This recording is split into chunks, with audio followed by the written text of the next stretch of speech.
From the coastlands in the south to the ridges of the highlands in the east, through the midland forest to the western farmlands, and up to the hot and dry lands in the north, there are varying needs for infrastructure. From a convenient complex road to a simple but crucial factory, to a calm but great alternative system, these needs don't count for luxury despite their enormity, and providing them certainly isn't a political stunt. To this government, these infrastructure are a necessity just to make living comfortable and productive for the old, the not so old, and everyone in between.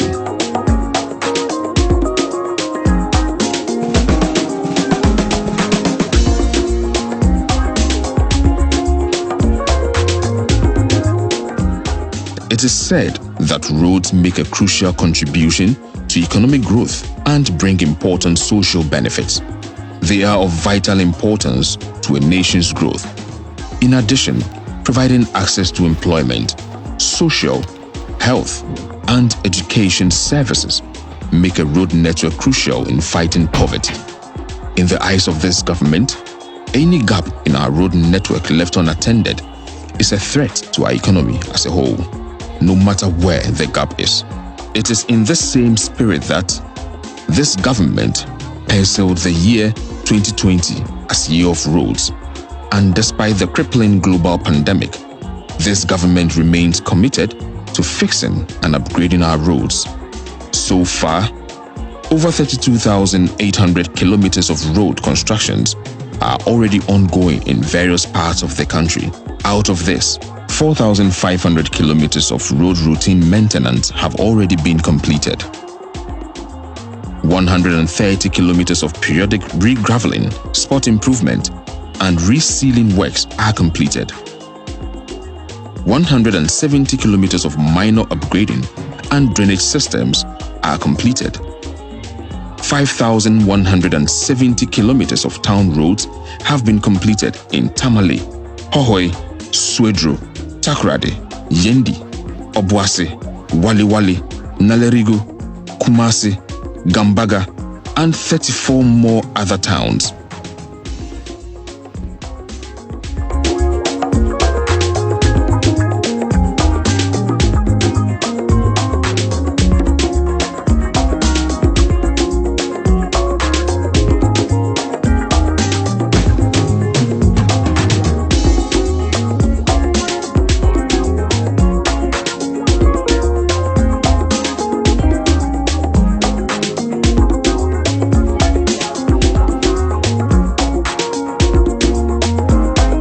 Additionally, this government is building 4 new critical interchanges to improve the quality of commuting through Suhum, Obechebi Lamte Circle, Tamale, Pokwase, and Tema.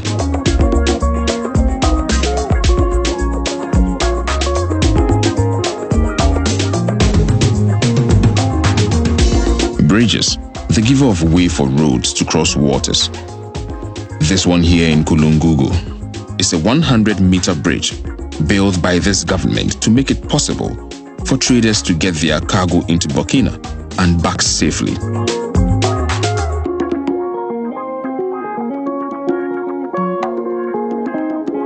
The government is building a similar one here in Garu and 5 more others in Kunkun, Ambalara, Doninga, and Sicily. Beyond these ones here in the north, this government is building 62 more of such critical bridges in various parts of the country to remove the lingering dangers posed by old, weak, and substandard bridges to make traveling on such roads safe and comfortable.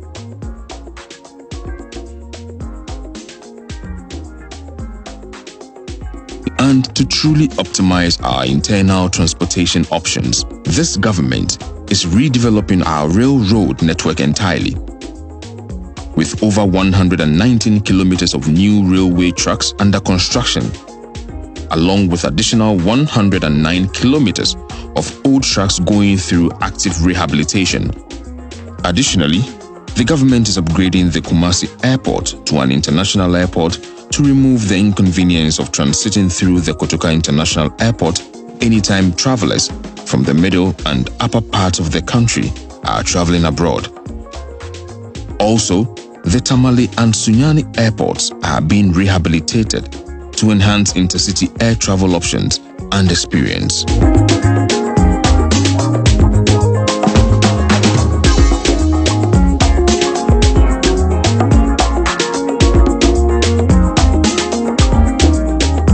While the sick have their hopes in a doctor or a nurse, the doctors and nurses depend on health facilities to deliver on that hope.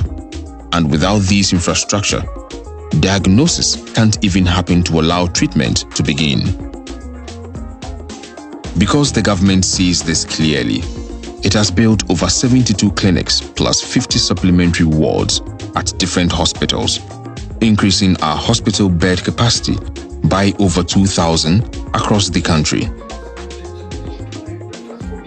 Also, in the government's unrelenting pursuit to improve rural healthcare delivery, it has built 482 community-based health planning and service compounds.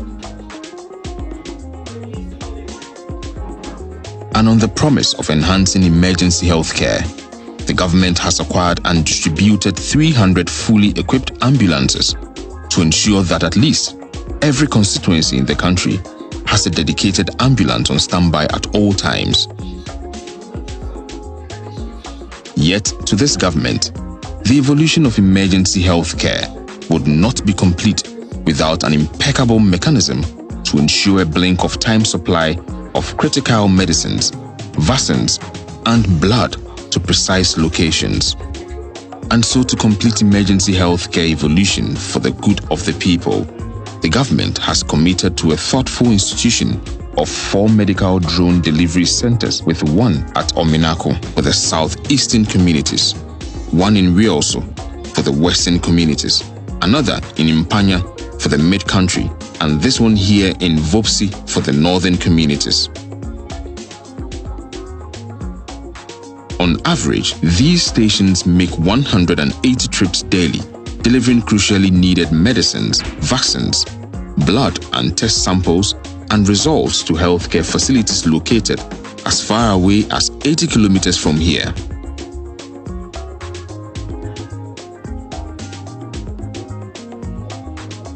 And more importantly, to enhance the comfort of our healthcare workers, the government has built over 64 staff accommodation blocks throughout the country, with an excess of 30 more under construction, altogether providing homes to over 1,000 staff.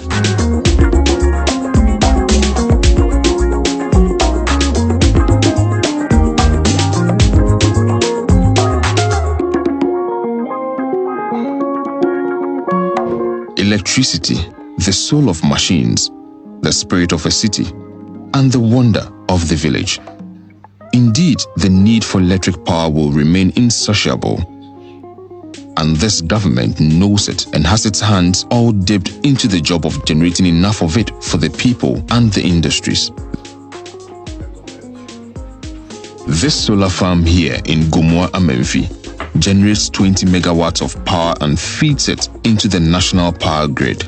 Besides this, there are 3 more under construction in Lora, Kalio, Bui, and Kurugu, which together will generate 154 megawatts of electric power.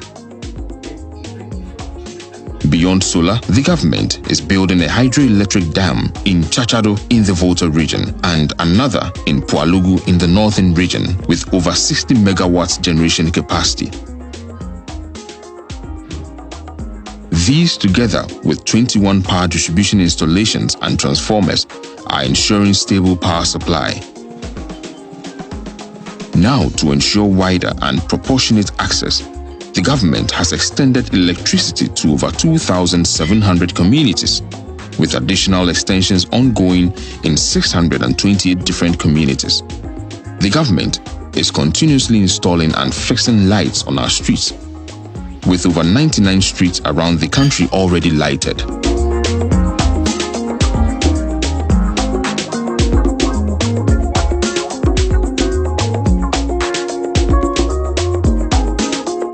Sea defense.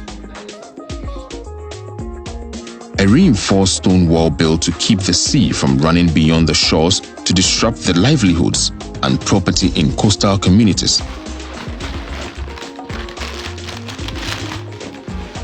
Like this one here in Anomabo, the government has built 4 more in different towns along the coast with a total distance of over 6,300 meters.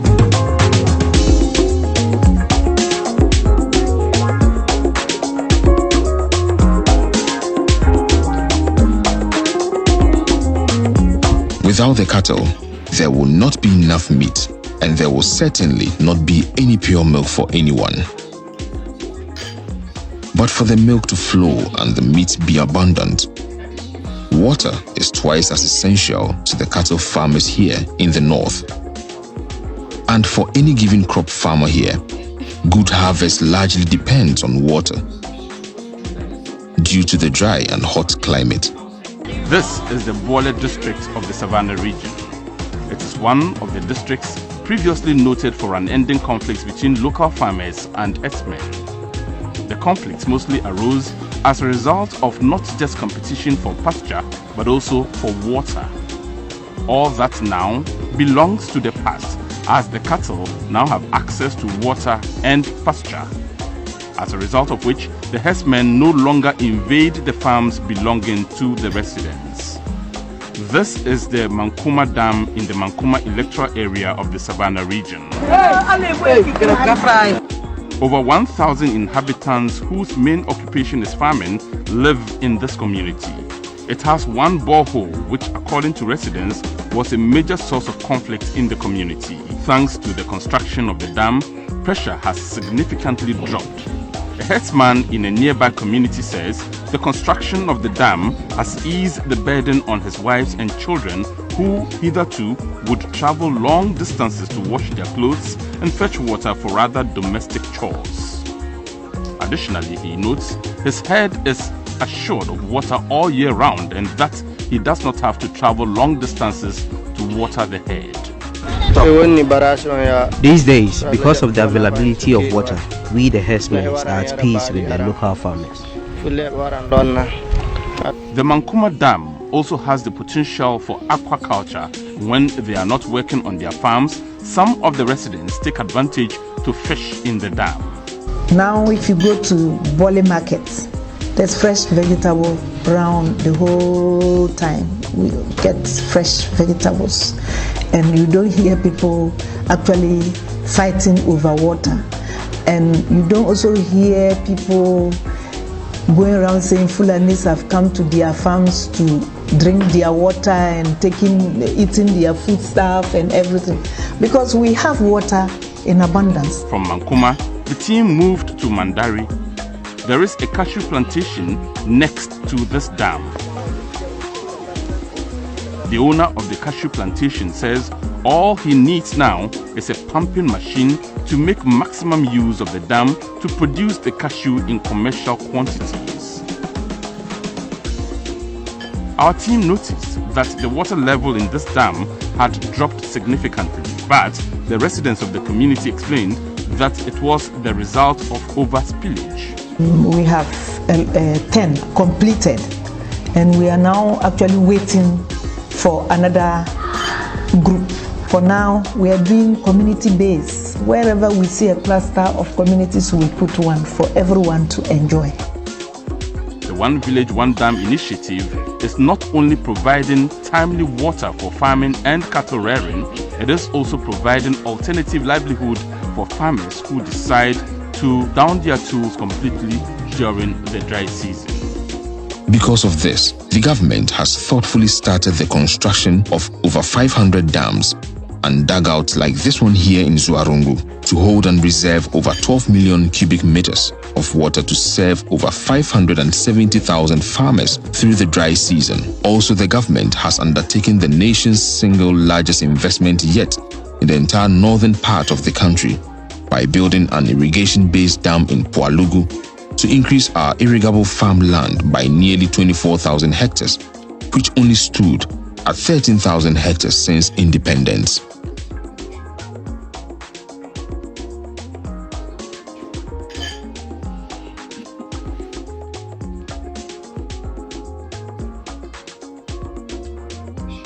Beyond this, the government has reaffirmed its commitment to improving agriculture by creating 100 greenhouse farms to improve vegetable farming,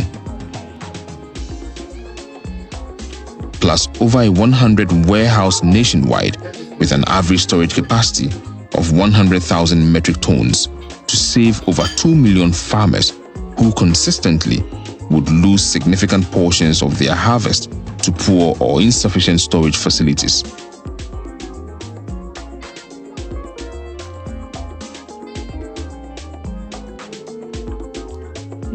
And for a truly productive and profitable fish trade for the fishermen and the traders, this government is building 10 new fish landing sites to provide suitable docking spots for over 2,300 fishing boats, plus decent fish market space for more than 10,000 fish traders.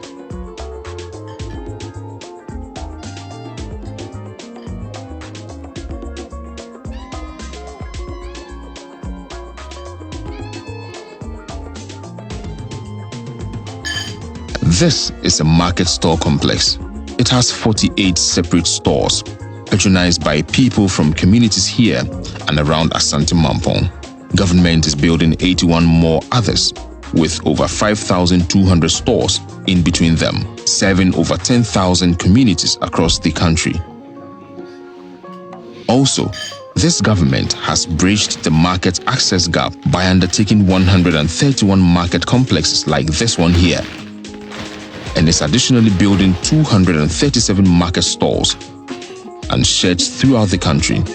Further to all of that, this government is building 21 abattoirs, fish processing and specialized market facilities to enhance cleanliness and hygiene.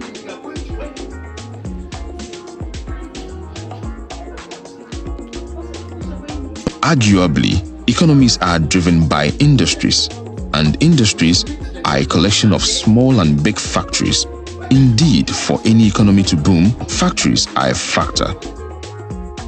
Along with this insight, this government made a profound determination to make sure every district in this country has at least one productive factory.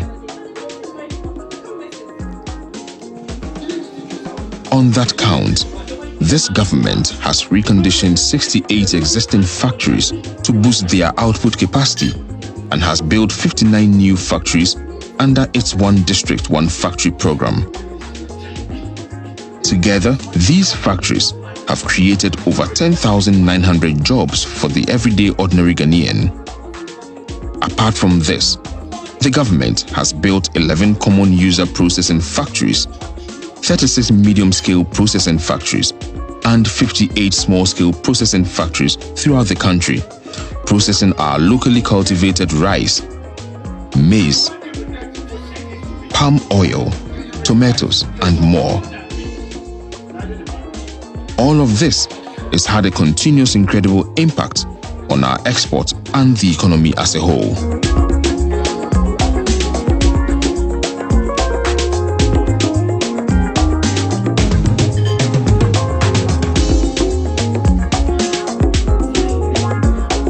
This is a community water reservoir. It takes 750,000 liters of clean water from its pumping station and supplies it to over 3,900 households within 33 communities, with over 17,000 occupants every week. The average distance from any of those households to clean potable water has been reduced from nearly a kilometer to just a few yards, like this one here in Ejumako. There are 182 more reservoirs with varying capacities across the country, plus 2,590 boreholes and 1,163 pipeline extensions, supplying clean potable water to over 3.6 million additional people daily.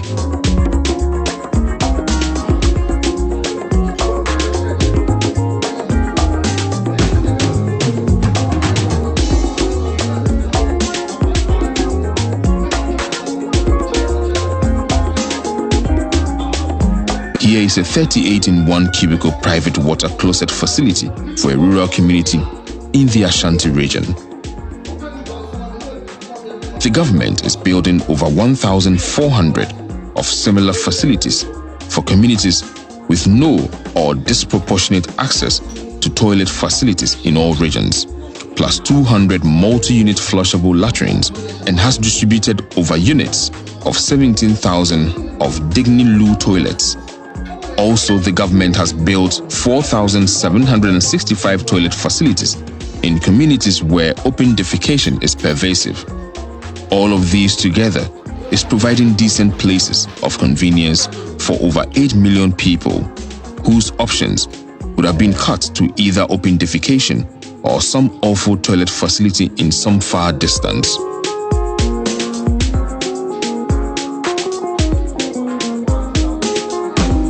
Youth.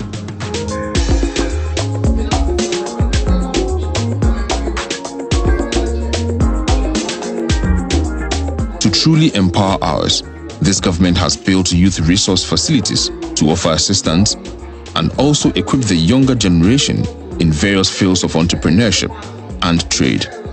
This is aimed at making the average youth self-reliant and further enhance their capacity towards the future. Like this one here in Ahafo, the government has built 21 more around the country.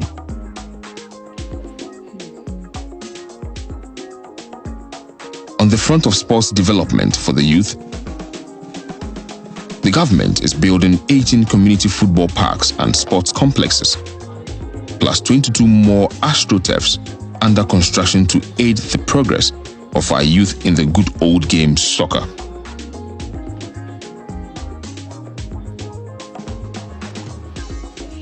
This building here at St. Thomas Aquinas Senior High is a 12-unit classroom block.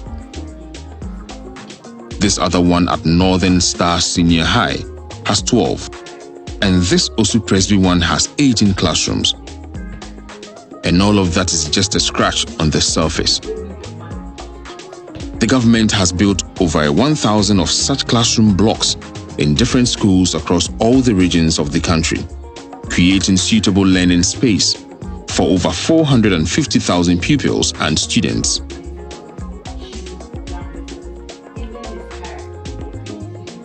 Unlike this dormitory block which gives boarding accommodation to 500 Takoradi Senior High students, there are over 280 others being built within various schools, accommodating over 112,000 students. Also, the government has built several libraries and science labs, altogether creating access for over 7,300 at a time. Beyond these, the government has further built 73 staff bungalows and flats, giving homes to over 700 teachers and their families. Above all, this government is building 9 new senior high schools with science and computer laboratories, libraries, assembly halls, dining halls, and dormitories. Also, the government has built a complete state-of-the-art university in Somanya.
A true government is the one whose ambition doesn't end at getting